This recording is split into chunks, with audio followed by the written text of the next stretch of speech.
That's police.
Hello. Is that Warhammer in there? Boop, boop, boop. Hey, is that Warhammer in there? How's it going, Dan? Welcome to the Dusty Auspex, everybody. My name is Dan. This, of course, is Steve. I have brought my crusty, unshaven face out here for one more day of exciting 40K talk. Steve, of course, has lovely facial hair that looks like it's supposed to be there. Mine looks like I should have shaved days ago, which is the truth. I'm kind of like that guy in junior high who got a little bit of facial hair on his face, but thought that that was like a mustache, and then never shaved. Yeah, so I'm looking pretty raw. That's what we're saying here. You're getting the real experience. If you went a little bald on the top and had a vest, you'd look like Art Garfunkel. Ooh, that'd be nice. Yeah. I've been told that I look like him, but with certain autoimmune deficiencies that make you pale. Nice. Like a pale Art Garfunkel. Yes, yeah. Not that he wasn't to begin with, but maybe a sickly Art Garfunkel is what I represent. Oh. Anywho, 40K, lots of exciting stuff. Been a little bit of a lull over the last few weeks, but we've got some new leaks coming out, and there's also a couple little, or a few drops that have happened, like Eisenhorn. Eisenhorn. I never really knew much about Eisenhorn. What is the background of Eisenhorn? He's an Inquisitor, isn't he? He has demon hosts. Oh. So he's like a... I don't know. Is he a traitor, or is he... You know, if you ask, he's in the Inquisition, right? So for anyone who's not in the Inquisition, they would call them a heretic. But for the people within the actual Inquisition, he's pretty heretical, right? Oh, okay. He dabbles. He traps warp entities and demon hosts. He's like uses them as weapons. He's like the Ghostbusters almost, except they don't use them as weapons after. That's right. Yeah. Okay. So I think we had the stats for Eisenhorn on the back burner. Do we have that stuff ready to roll yet, or are we... how's it looking there? No. Okay, so we'll come back to that. In addition to that, there were a few other games like Blitz Bowl, which is supposed to be like, from what I understand, an abbreviated Blood Bowl game, because apparently Blood Bowl takes a couple hours to play, so this might be a quicker one that they can do, you know, if you only have an hour or something. I guess. I've never been a big Blood Bowl guy. I want to check out guy. that Shadespire, actually. I hear. You know what? Shadespire is cool. It sounds really neat. You can get like you can even do a tournament on a weekend, like in the evening only. Yeah, you can play like 3 games in an hour. Yeah, and that's pretty cool. So, and it's like, how long does it take you to paint up 5 minis? Yeah, exactly. I painted 5 minis last night. And there's more releases coming out all the time. So Shadespire is actually just the first set in what's known as Warhammer Underworlds. I don't remember the next one, but I think the next one is the Skavenese stuff. Ooh, I like that. But yeah. Cool. It sounds like a really cool game, and I think Kyle was getting into it, so he might be an interesting place to start, maybe to get some advice on that. Cool. There was also like the Necron Underworld thing. Space Marine Adventures: Labyrinth of the Necrons. Now, thank you, producer Josh. This is another board game style one, I'm assuming. Yeah. So lots of sort of. I don't want to call them third-party games because they're not. They're from Games Workshop, but lots of extra stuff coming out within the realms of. My theory is that they're like, we want to give you a really good deal on minis, but we can't just sell them at a reduced price. We need to have a consistent price for stuff. Yeah. But we could unload it. We could just give you a bunch of Gene Stealers and Space Hulk.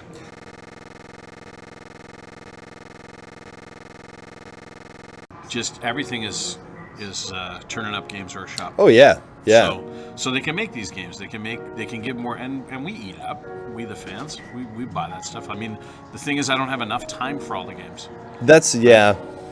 It's kind of how I feel like with TV these days. There's so many good TV shows coming out. I almost don't have time to watch them all. I just paint while listening to TV. I listen to a lot of TV shows. Yeah, I know exactly what you're talking about. I love it because you'll watch like 4 episodes of something. And then someone later on will be like, "Oh, what's that show like?" And you're like, "All I remember is it's great." Yeah.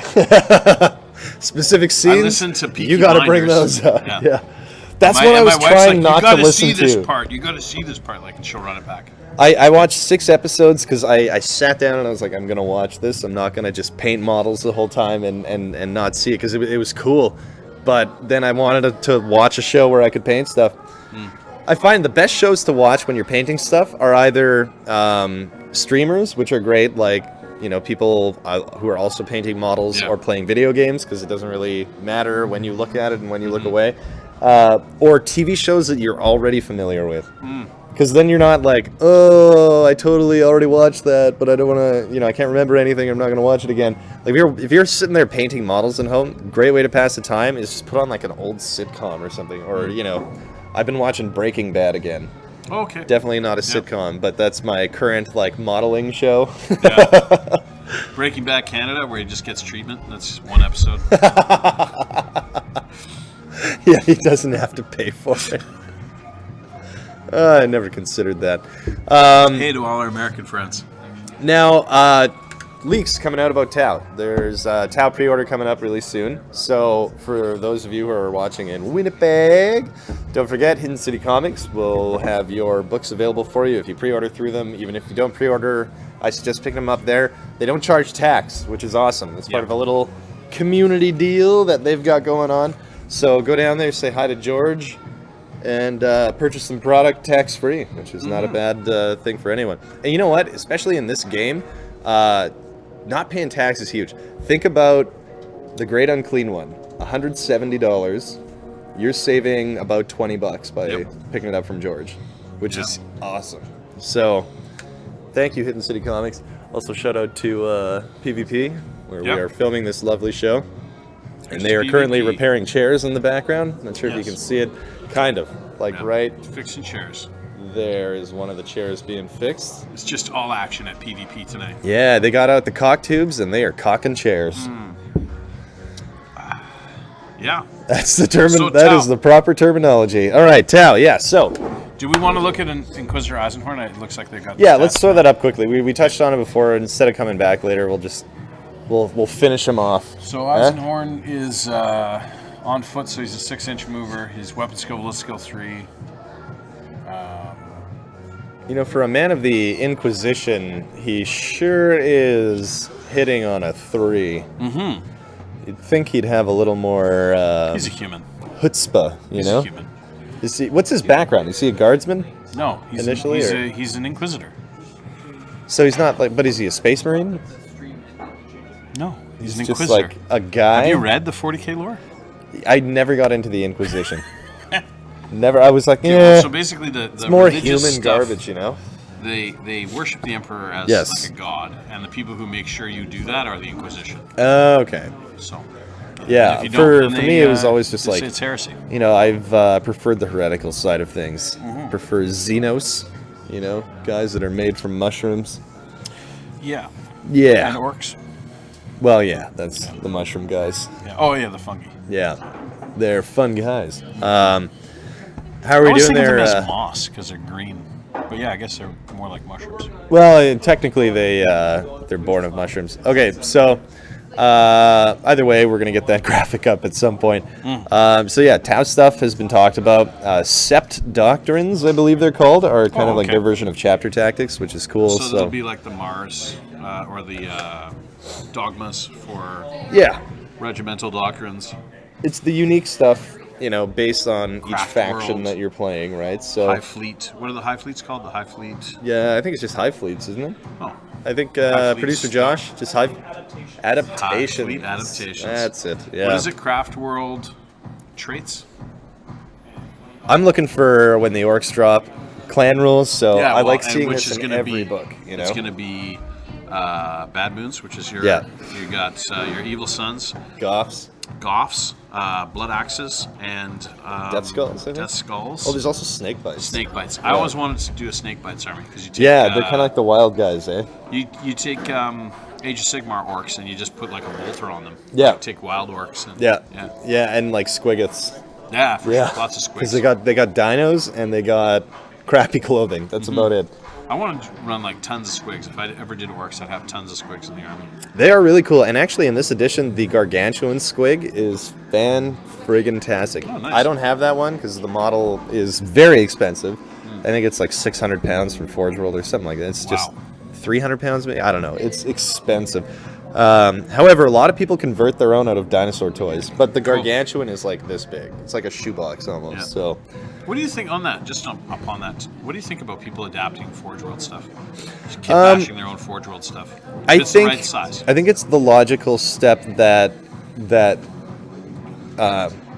it's the logical step that shows up when you have a product that is so friggin' expensive, but Yeah. you release the rules for it and they're widely available.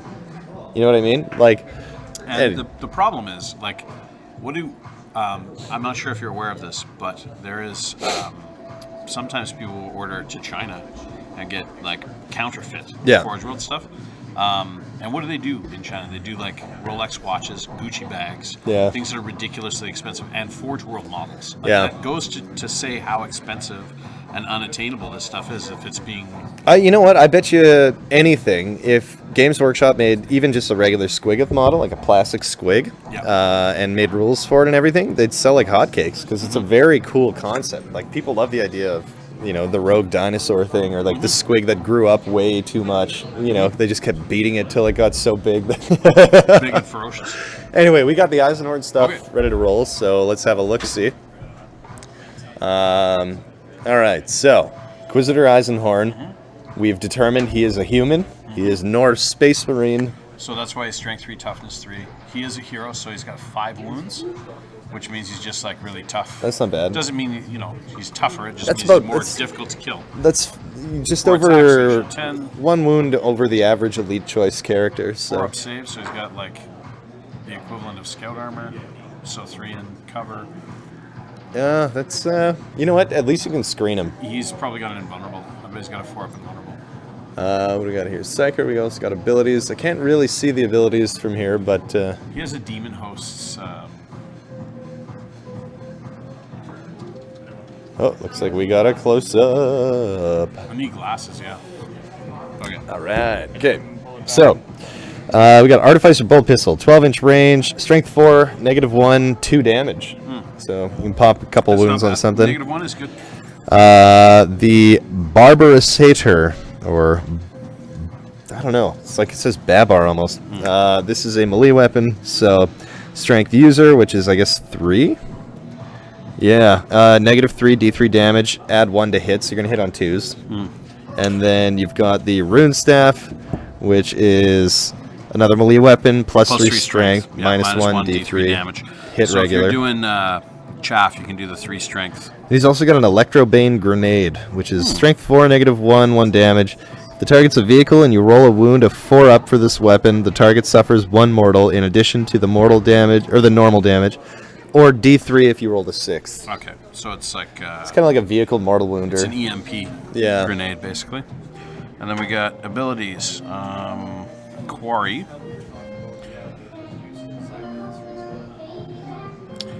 All friendly Imperium within 6 uses his leadership, which is 10. No stranger's pain. D6 each time he loses a wound on a 6, it's not, so he has a 6 up, feel no pain.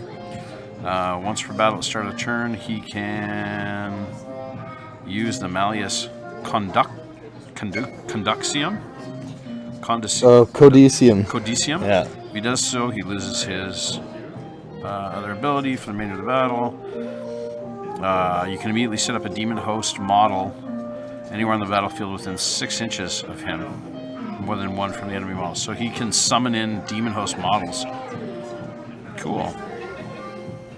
He can do psychic powers, 2 psychic powers a turn. Cool. So he beams in demon hosts. Invul? Doesn't look like it. He's a psyker though, so theoretically you could cast a psychic power with him that might give him an invul. Yeah, regardless. look like So, looks like he's power level 5. As usual, these data sheets don't have points on them, but we've come to expect that. So, not 100% sure on the point values there, but yeah, he does have his place. He's got some tricks up his sleeve. He's not without tricks, but he's flavorful, and you can bring in demon hosts to them. Still 4-up save, man. I don't know. That's that can be a toughie. I think it might be an invulnerable. I think Inquisitors all have like a Rosarius equivalent. Like, I see. Yeah, well, I'm pretty sure he's got it. Maybe someone in the chat can confirm. 4-up invulnerable. He has no invul. It is rare for Inquisitors to have invuls. He has a 6-up feel no pain though. Very interesting. And Alex says he's 100 points. Page 2. Cool. Oh. Thanks, Alex. Excellent.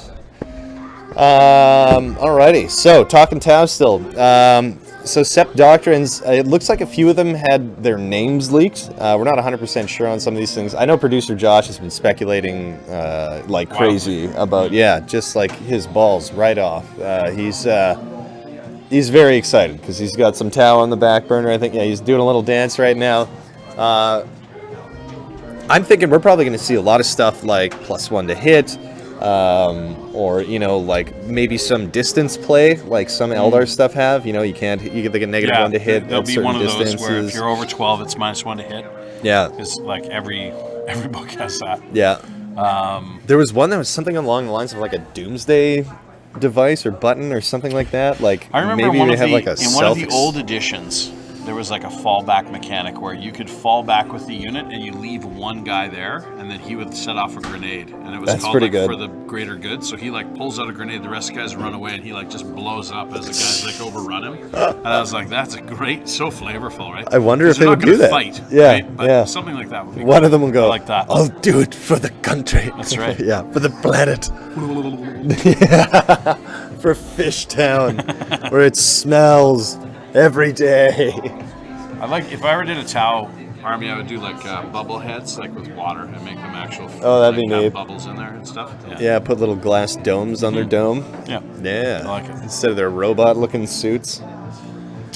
Yeah. Well, I'm excited to see what stuff comes in there. And then also, too, hot on their heels, most likely going to be the Necrons, which I'm sure Fabio will be very excited about. The Necrons need some love. Yeah, they're, Fabio and I played together with his Necrons and my Blood Angels in Brandon, and they have some nice stuff to them. Like, the Gauss weaponry is fantastic. And then also the teleport that you get with the Lord, or that you can get. They just I need think it's some great. stratagems and some like dogmas. Or They got a really good base. They just need a little grease in the wheels, exactly. Like having a base weaponry of -1 is amazing. It's really good. Oh my god, is it ever amazing. And like you're hitting vehicles and still knocking like their saves down to a 4-up. That's huge for base weaponry. And then it was amazing when we were doing a particular mission where we had to elect a squad on each of our sides that the opponent had to destroy. So for us, we basically just teleported a crew of Necron warriors right over to the unit we'd targeted, and then blasted it with Gauss weapons, and they just pretty much, That was I that. think it took like one turn of shooting. It was really good. But Fabio's main complaint was, people are wasting us with these stratagems, and I'm using stratagems like crazy because I've got the Blood Angels out. But he's sitting there just like re-roll. Yeah. Re-roll It's one frustrating. die. It's got to be frustrating. I'm curious to see what happened with Drakari, because I tried to make Drakari work, and I wasn't able to. Like, it was not fun to play them. You know what? I kind of like where they were at. They were a bit of a mono build though as an index army. So you've got to take. My build was as many Ravagers as possible, a couple Razor Wings, no Raiders, but just Venoms, and depending on the amount of Venoms that you take a few Talos. Yeah. And then that way, if things get near your bubble of flying stuff, the Talos can kind of leapfrog on them. Yeah. So I didn't mind it. I think they're a neat army, but they need some tricks too. Everyone needs the tricks now that other people... There's more tricks now than there aren't, so it's getting to that point where those last few are really glaring now. You know what's an interesting fact? The Death Guard book has one of the lowest number of stratagems of any of the codexes put out. Oh, really? They're the codices. They have 14. So they just have good ones. They don't have shitty ones mixed in it. That's what everyone's saying online. There's some debate to whether it's fair or not, but I can't remember which book it is. It might be Imperial Guard, which have 28. Yeah, but a lot of them are regiment specific. Yeah, okay. Right? So. Yeah, and that's another thing too, is like, there are technically Death Guard regiments, but there's not really. Like, there's paint jobs. It's like a 6th edition or a 5th edition regiment. Do they have regiment specific No. stratagems? Yeah. No, everything is just straight up Death Guard. The Space Marine, like each chapter has its own. Yeah. I'm sure they must have 3 or 4 each, right? Like Oh, green yeah, ones yeah. and, White Scar ones. And that's I'm sure that's where you're getting the numbers, right? Like you're looking at books that have actual like chapter tactic based stuff. I believe AdMech have the highest of 37. Yeah, see, that's pretty impressive. AdMech have 37? That's pretty high. But yeah, compared to 14. So there were some people online having some Death Guard tears. I'll give you this guy back. Mind plugging mine? They just right there. are Forge World specific, though. With AdMech, there are a lot of Forge World specific ones as well. Or there really? Are some as well. I didn't realize that. Yeah. Because Forge World has not been... No, I mean as good. Not Forge World, like the Games Workshop Oh, company. yeah, AdMech, Forge yeah, Worlds. yeah. Right. There's Marge, Yeah. Agrippina. Yeah. Derp. What are numbers for Blood Angels? That's a very good question. I don't actually recall the number for Blood Angels. This was just something I saw earlier on the internet today. I should have written it down, but Gotta be 20 something. yeah, it's in the 20s, I believe. There are a lot of them. Like I have a deck of Blood Angel cards and a deck of Death Guard cards, and the Blood Angel one is easily twice as large as the Death Guard deck. But that's the evolution of the books. No, and, but the Death Guard say it's the motion of the ocean. It's not the size of your boat. Yeah, and the fact that you can purposefully destroy a rhino just to make it spray its crap on everyone. What was I going to say here? Something along the lines of well, if it comes to me later. Looks like Ben says 1 per Forge World. Oh. And I bet Wolves will be in line with Death Guard and Angels. Yeah, most likely. I think like Wolves will be in line with them in that there won't be faction-specific Wolves, but they'll probably have an assload of stratagems, is my guess. And Blood Angels, I don't have successor chapter specific stratagems. Same with Death Guard. So I think that's what Eric means. But yeah, like essentially, the handful of books that are left over. I'm finding that for the most part, the people who are playing those lists are playing mono builds. I haven't actually experienced a lot of Space Wolf players in 8th edition. I think a lot of people hung them up while the index was happening. But Drakari, most people are just doing... well,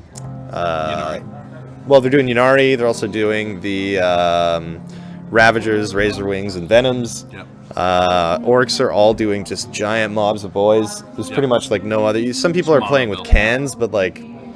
Realistically, that's not going to do the trick. One las cannon can blow up a kilocan in a round of shooting. So, like, Do you want to run that risk? Or you look at Harlequins. I mean, Jason was playing Harlequins out in Brandon, and he actually did really well with them. Yep.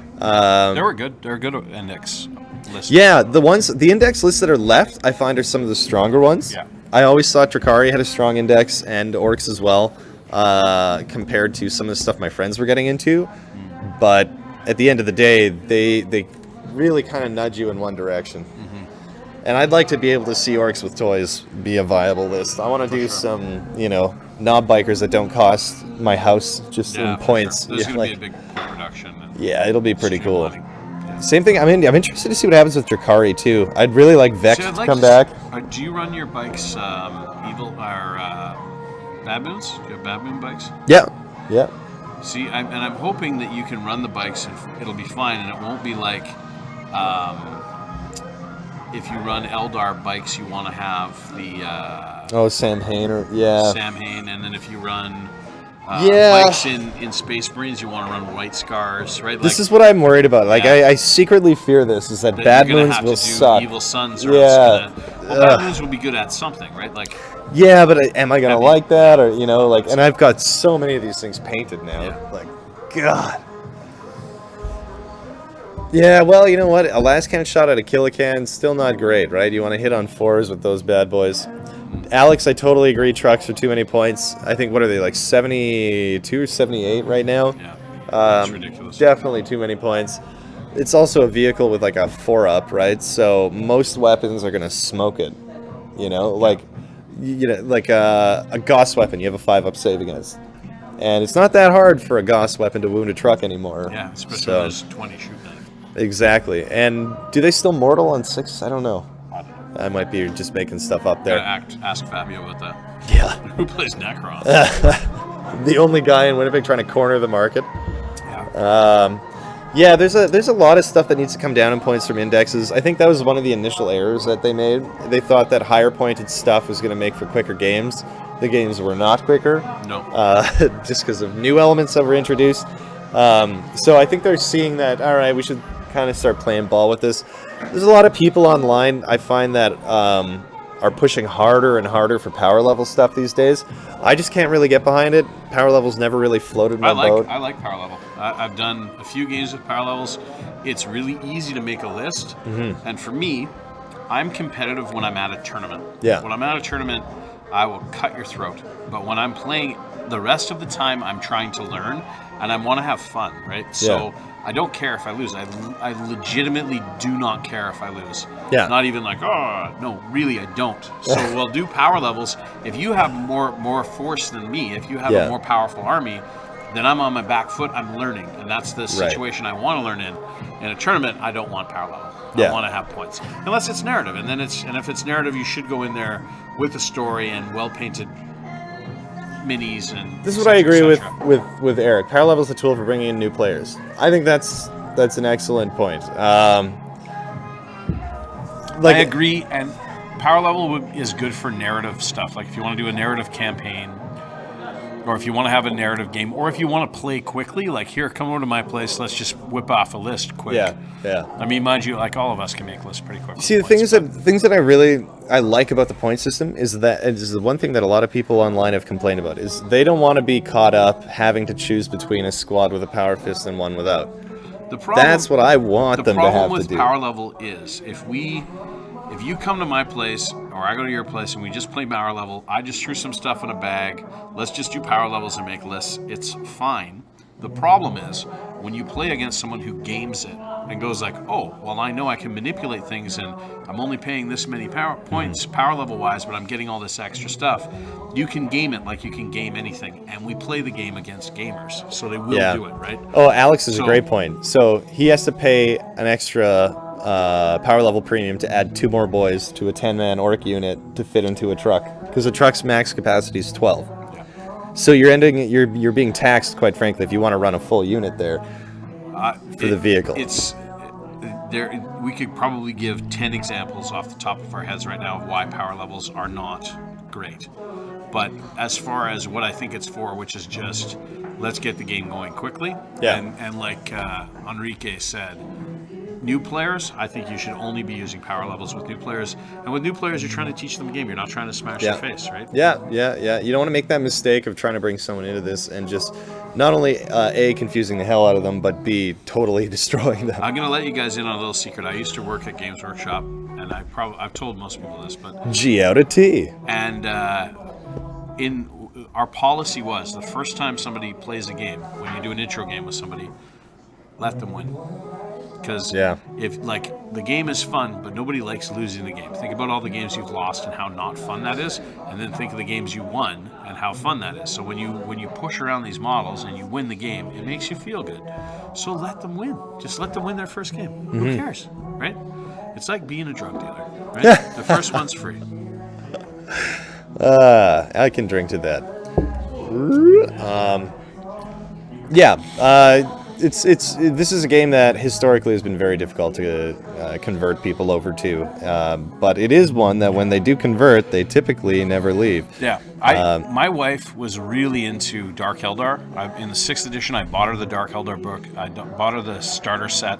She was into it, man. Like, she really wanted to do a Dark Eldar army, and then she started looking at the rules, and she saw us play a game, and she was like so turned off by it. Just so turned off by it that she's just like, I never want to play that. So it's been a few years now, but I want to try and I'm gonna get a 4x4, and I'm just gonna do little 500-point games with her and my 10-year-old son, and I'm gonna use power level, and I'm gonna let them win. I'm gonna give them that little taste. It'd be a good long-term project here for the show. I can't believe it. You guys are so good.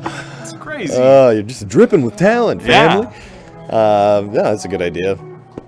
Alex says, call them out for WYSIWYG, but yes, very easy to game. Parallel is definitely not for competitive games. Yeah, I agree for sure. And I like when somebody's being reasonable, like, hey, I want to use this for this, cool. I'm fine with it. But when somebody's like, Warp Spiders is really popular last edition, so I'm going to use these as Dark Reapers instead. Yeah, that's cool. I know. No, it's not cool. Or these shreddies are all Calexis assassins and I have 10 of them. Like, no, dude, no, it's not cool. There was a little bit of that at one of the recent events I saw. It wasn't full models though. It was just weapon choices that were popular in 7th that they hadn't switched over yet. I kind of am of the opinion that, like, if they have a model for it, you should sort of use that model within reason.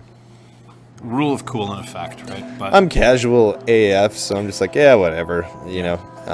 But some people, I think that really irks. Actually, speaking of events, there are a couple of them coming up. So first one is Open Gaming on Tuesday here at PvP Cyber Lounge, and located out by the U of M, Pembina Highway. If you know where the Burger King is by the University of Manitoba, it's like literally right there.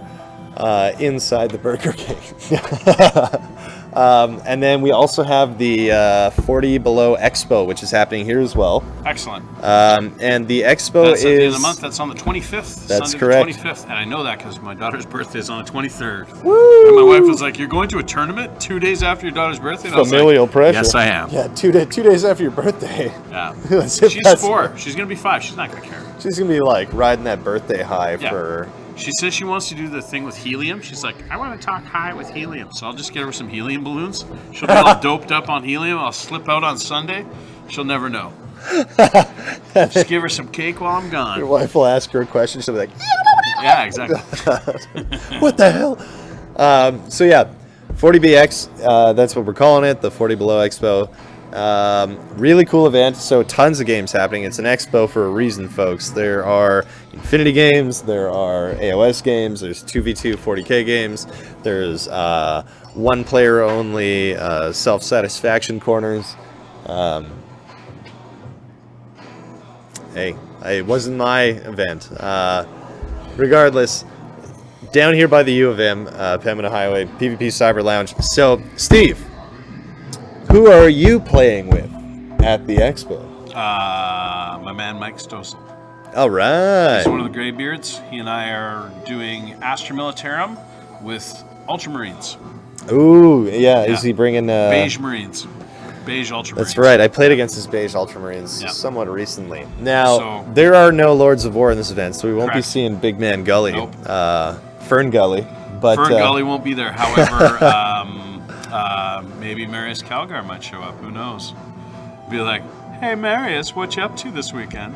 Oh, just coming to Winnipeg for a fight. My giant gloves. With guns on them. My gun gloves. Yeah, I'm excited. Martin and I are going to do double Blood Angels. Oh, cool. Yeah. Good for you. It's going to be basically a race to see who can burn our command points first. Yeah, for sure. It'll be like, turn one. How I many need one. command I points need one. you I need one. I'm only bringing 3. And I think he's gonna only have bringing 3. So you'll have a total of 9. Yeah. I'm taking a one of those, what is it called, an auxiliary detachment, so you lose a point. So I'm going to take one of those, and we're going to have 16. Oh my god. But if you come up against us, I'm running guard. And you're recovering them. And we're recovering them. Yeah. So they just die. The guard just die. Yeah. Yeah. Well, you know what? It's going to be interesting because I think both of us are making Death Company captains. So there goes our first 2 command points. Captain Crunch. So we're at 7 now. Yep. I require 4 to do a big trick. He needs 4 to do the same big trick. So we're it's gonna be a race. Screwed here. Yeah. In the expo, I asked about it. When you have the recovery thing, right? If you have 2 abilities that allow you to recover something, you choose which of your generals. So you have 2 warlord traits that allow you to recover. Oh, so you don't get to do it twice. You don't get to do it twice. Because then you'd be making money. In the expo, it's going to be you pick one or the other to make the roll. So because of that, my warlord trait is not going to be a recovery warlord trait. In other events, they're allowing you to roll 2 dice. You can't get more than 1 point for it, but you get 2 chances at it. That's not so bad. Which is, well, that's every place is different. Everybody does it different way. But because of the way the expo is being run, I'm going to instead take the. I can issue 2 commands. Yeah. Because you want to do that with guard, right? Yeah. So. And that guard is new to me. I don't know if you guys, anybody who's played me knows I change my army every 3 months.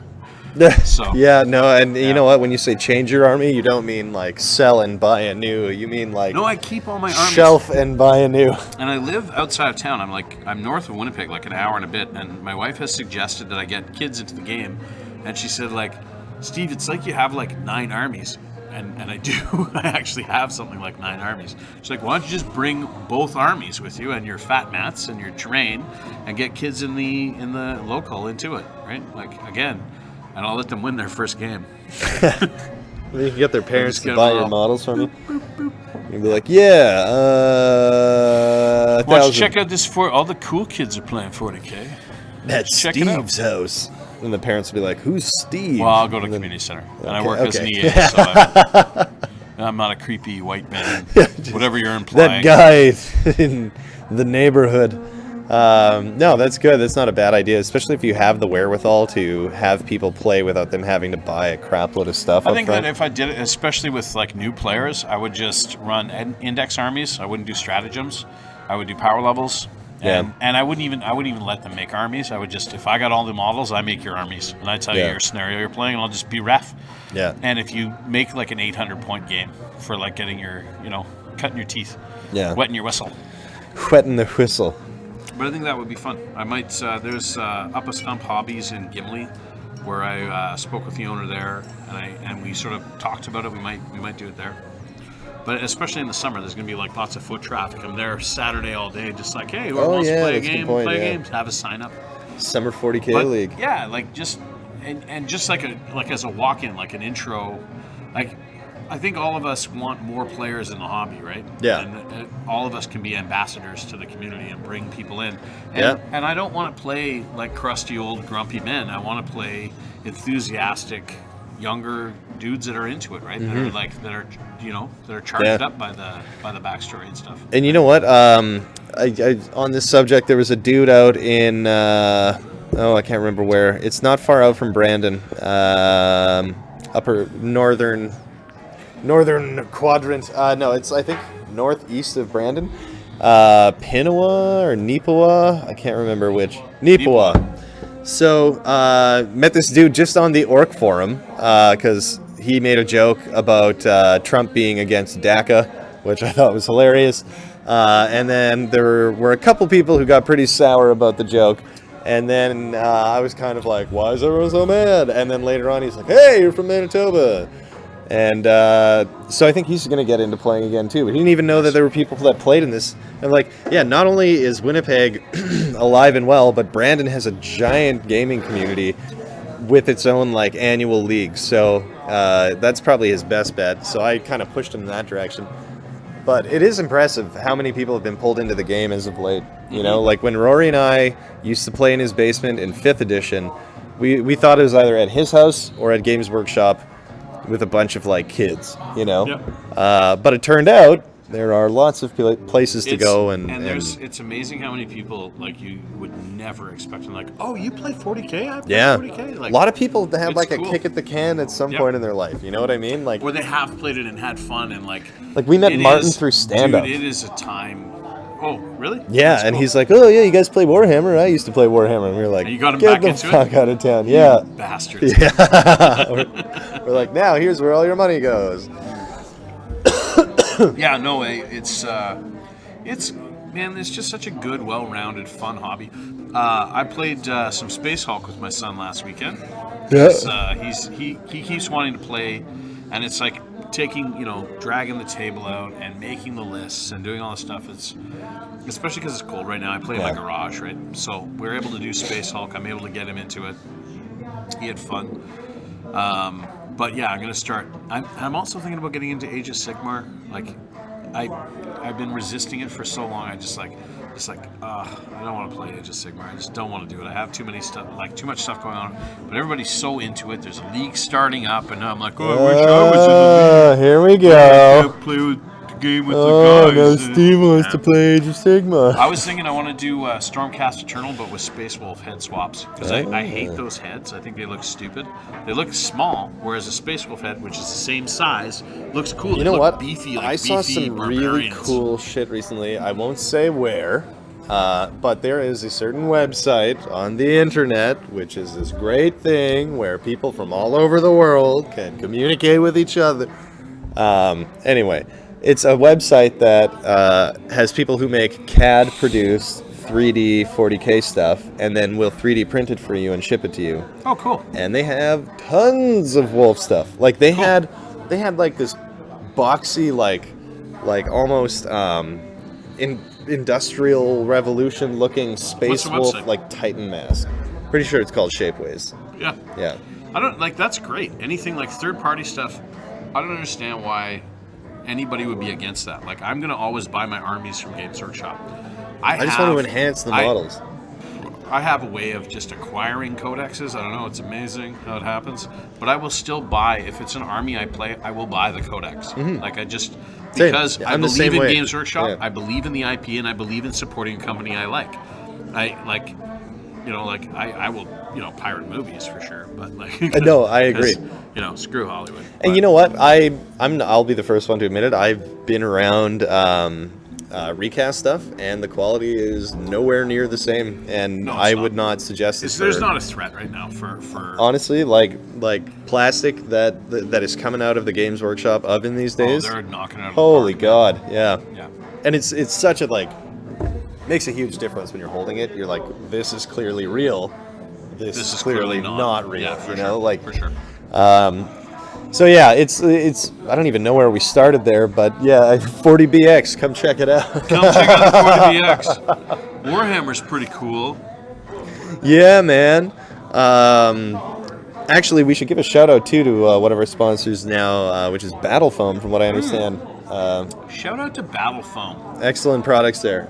So if this is the thing, is like Battle Foam is such a good thing when you figured out your list. You know what I mean? Like if you have a list that you're bringing to events and you know what it's going to be, get your custom built trays and it carries all your shit. For a guy like me, like it's hard to decide on what to bring. I'm still using a cardboard box, but I plan on one day investing in really nice foam. You know what I do? Hang on.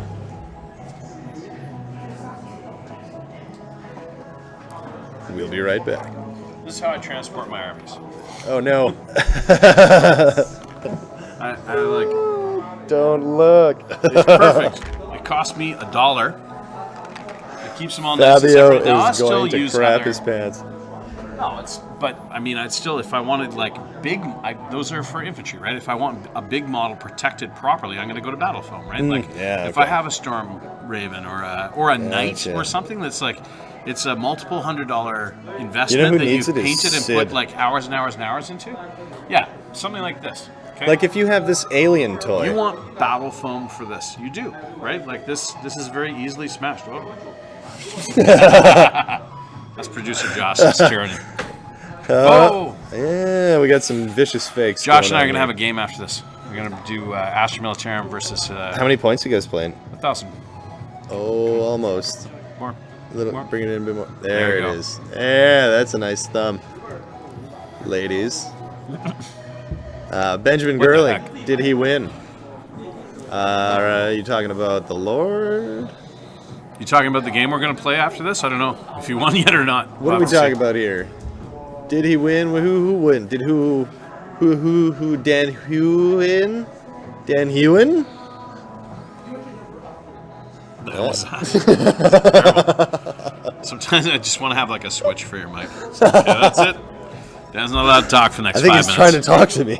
Dan Hewen? Is that what you meant? Anyways.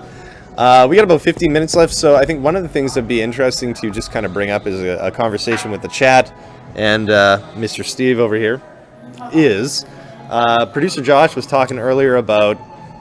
yeah, my son won Space Hulk. Oh. And there's a picture of him, and he's holding up like the Tyranid or the Gene Stealers, and he looks super smug. I saw this picture. Yeah. Okay, so bit of a deep dive topic, as producer Josh called it. Do you think point adjustments are an actual decent way of balancing the game, or do you think it needs to go further than that and result in army-wide rule changes? Example, when Solber's got nerfed.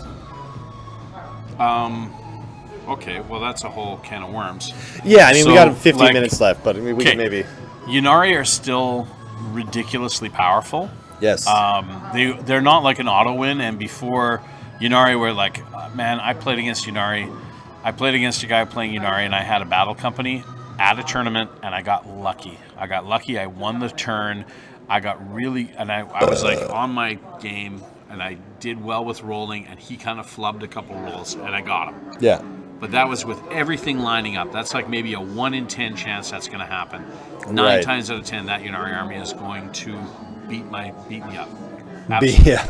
And they had to nerf it. They had to nerf it because it was an auto win. Like I could, if I'm running Yunari, and in fact, I had an argument with Ovi. We had a league going, and I was like, well, I want to run Yunari. Like, and he's like, no, man, it's too powerful. Like you have Drakari, you got to run Drakari. I'm like, no, man, I want to play Yunari. I like it, right? And then I played a game, and I'm like, okay, dude, yeah, it's broken. It is broken. It was very strong. Yeah. So some things need rule adjustments. Some things just need a point change. I don't know. I'm curious to see what's going to happen with Dark Reapers because that's coming up, eh? Yeah. I don't think that they need a major points adjustment. You know what I think they should do is they could do something as simple as just change it so that you have to have 5 guys in a unit to have an X-Arc. Because right now people are running 3 with an X-Arc and then they have those Tempest Launcher. Don't change the points. Don't change the weapons. Of 5. Just make it a min squad of 5, and then you don't have like 6 squads of 3 with a Tempest Launcher, right? Like it would make a big difference, right? That does make a big difference. Yeah. And it's not that you're just nerfing points out of thin air. Nerfing, you're just forcing making to a take tweak. Other models instead. Yeah. Which I'm fine with that. Like a point increase. I'm not gonna lie. I'm not I'm not opposed to that. But at the same time, like I think this is gonna keep people happier. The other thing I bet you is going to happen is that the craft worlds are going to lose their craft world. They're not going to be able to use stratagems when they join Yunari. I bet you that's what's going to happen, and that's going to pull the teeth Now, from I Yunari. already kind of think that that's the way it should be. Yeah. I think it's weird. There's an argument either way. I mean, like, are you Sam Hain or are you Yunari? Yeah. Although you should lose the stratagems. Is Yunari an army though, or is it a coalition of armies? Right. Well, they don't have a book yet, right? Yeah. They're still an index army, so I don't know. So they could, if they make it an army and they give them their own stratagems, then that's fair to take it away, right? And it's still kind of, it's more or less not been announced what the plan is to do with Yunari. Like, I don't even know if they're going to get a book. I have no idea. Well, yeah. Or if it'll just be an index remnant. They haven't announced one for it. Nothing. So, yeah. Because, like, it's assumed everything else that had a book is going to get a book. Inari never had a book. They just had a campaign book. Yep. You know, and there are campaign books to come out. They've announced what's coming out, right? Like, we know that it's Tau next, then Necrons, then... No, it's what... Well, Jakari, Tau, and Necrons are coming out right away. And Harleys. Harlequins. And Orcs. And Orcs. Yeah. And Orcs will be in the summer. Orcs. That's what we were thinking, yeah. I've heard nothing about Inari. Same. Like, honest to God, I didn't even think that they'd get a Dex, like, when all this started. So I'm interested to see if they do get one or not. And then, like, what are you really going to put in it? Like, I think it's going to be another campaign. It'll probably be the very first campaign book or something. Yeah. Or even the second one, you know. I don't know, but... You guys got to tell me how you do with the Blood Angels, because on... for our Planes of War, for a big GT, I'm going to run Blood Angels, and I think I might run them pure. It's going to represent... Like a 2K Blood Angel? Yeah. Yeah. 2K Blood Angels. Woo! I probably representing won't. high school. Oh, it'll be Astra Militarum with 9 command points. Yeah. And Blood Angels. Probably what will happen. I'll have 200 points of Astra Militarum, which will give me 9 command points. Oh, God. Well, I'm going to see... You know, I'm not even really sure what Planes of War is going to look like for me. It'll probably be Orcish. But it all boils down to what's out at the time. Because Planes of War is May, though, isn't it? Oh, I guess, yeah. Yeah, maybe I won't be able to.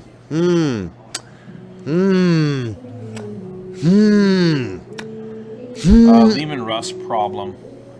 Benjamin was talking about a Lehman Russ problem. And a couple of people, I remember I was like, oh, I have some Manticores built up. So it's like, yeah, I got my Lehman Russes. I'm going to show you what. Like, Brandon was a isolated meta anomaly. Lehman Russes are not overpowered. If you want to bring a Lehman, if that becomes our meta, you bring all Lehman Russes, I'm going to beat you. I will beat you. I'll run close combat guys and I'll hide them and I'll charge your Russes. Honestly, Death Company... I'm not scared of Russes at all. Death Company with triple hammers? Well, with triple hammers, then you're just they're just rocking them. Man, it's just like... Because when Fabio and I went to Brandon, we played against a total of like 10 Lehman Russes or something. No, it was higher than that, like 15 or something. I can't even remember the real number. Whoever wants to bring 10 Lehman Russes against me, let's do it. I'll make a list for you. Just hammering these things. And like I was those drummer guys. I think I brought 6 Death Company hammers and 1 on a captain, and I had a Libby Dreadnought as well. Yeah. So it was like the 2x strength party over there. You just have to touch them. You have to charge something, and then you consolidate into them, and then they have to back up to shoot you. Also, hot tip for people playing this edition, because there was some discussion about it when we were out in Brandon. When you're coming up with the total strength of a 2x strength weapon now, you don't, like, if you have any strength modifiers, you put them in before you multiply by 2 now. It's not like the way it used to be. You determine the total strength of the model and multiply it by 2. It's not like strength 9 hammers anymore when you get a +1 to strength. It's strength 10. I heard it was the other way. Where'd you hear that? I saw it on Facebook, and someone posted it. It was a screenshot from Games Workshop. Okay. Yeah. Well, let's look on the Games Workshop. We should double check, but from what I understand, that's... Yeah. I thought it was the other way. I thought it was double first, and then you add. That's how it used to be. In 7th, yeah, but I think it's... Did you see it on the internet? It's been simplified. What makes it legitimate now? That's where everything lives. I saw it on the internet, so... Whatever. But yeah, from what I understand, that's how it works. It's been simplified to just determine first, multiply by 2. Yet to confirm. We will do some research. Yeah. And this is why we don't take rules questions. Yeah, that's why Scott sits over there. Like thumbing through. I suggest it's like, hey, let's do rules questions. Scott's like, yeah, no. Yeah. Not doing that. All right. I can't see the personality of Scott. I could preface everything we say with, I think that. Yeah. Let me tell you what I wish. Benjamin's plan is to do custodes for Planes of War. Nice. Low model count army. If Benjamin. You watched well. Jeff in Control had a game with Reese recently on Frontline Gaming. Well, mind you, he's just learning the army, but it's a low model count army. It's very, very, very powerful. But like any elite army, it's a low model count army, so you're going to have to worry about taking objectives. When you do have a guy die, and people die in this edition, right? We know that. You really feel it, right? So you got to be really cagey. It's not an auto win army at all. It's a cagey smart guy army. So if you can do it and you're successful, Benjamin, more power to you. How's your AdMech going? by the way. Woo! Tell us now. Sounds like someone's phone is dying. Hopefully that's not mine. Boom. So what else do we need to cover? You know what? I think we've pretty much got the which? Oh, the Tau. Let's look at the Tau stuff. Yeah, sure. Yeah. Yeah. White dwarf leaks. So White Dwarf leaks. White Dwarf leaves. I know it's like I slam 3 beer and I slur for some reason. It's crazy. That's not how that works. White Dork leaves. Hey, who took a leak? In my White Dork. So yeah, here we go for the greater good. Check it out, you narcs. Yeah. You narky. Yeah. You narky. One of those is blue. Yeah. So the guy on the left's on Viagra. He's really excited about the Tau. Well, let me tell you, there's more than one table thumper. Yeah, for sure. I'm sure when they look at these things. They are. Everyone has to admit they are fish people. Oh man, that reminds me of something I can't say on this show. Dan, I made a pledge to producer Jaw that I would stop swearing on the show. That's good. That's nice of you. Shit doesn't count. You can say shit. They say shit on the radio. So, oh, okay. Yeah, but everything else. Shit, damn. That's right. No Fs. No F's. No C's. No MFs. No C's for Steve. What about GDs? GDs are fine. Yeah. What about clean peens? I don't. Okay. I'm gonna stop you right there because I know exactly where you're going. Good old rhyme scheme. So for the greater good, Codex Tau Emperor is dropping. There's a hint that they have now been able to move through the warp, but they paid it a great price for it. They are not Purity Seal sanctified. They are not. Oh my god! If Chaos Tau surfaces, I'm gonna be is pissed. what's coming up. I Chaos will be Tau. pissed. Chaos Tau. I'm gonna be pissed. So yeah. I don't think there should be. Like, I think Tau should just not see it. Like, you know, like how people are like super sensitive to ghosts and there's like creepy things happening. There's girls crawling out of TVs at them and stuff. Yeah. And there's some people that just don't believe and they just walk through and it just doesn't hurt them at all. They're just like, yeah, I don't believe in that. That's always been the Tau. That's Tau. Yeah. Tau with chaos, there's like demons screaming and attacking and ripping humans. Like, I don't understand how those humans just exploded. It was really weird. I'm gonna go. I'll allow it. Over here. Yeah. I'll just away in my Gundam suit. Well, you know what? When you have the technology, God, if I had a Gundam suit, I'd wear it daily. Yeah. I'd just be punching through walls. I wouldn't even open doors anymore. Benjamin is kit bashing a Dominus right now. Nice. Is that Kit something bash him so he's like a Domino's pornographic? pizza guy. Oh, Domino's thing in his pizza. hand. That'd be cool. Nice. Yeah. Well, That good on you, advice, Ben. That's free advice, Ben. I wouldn't eat it though.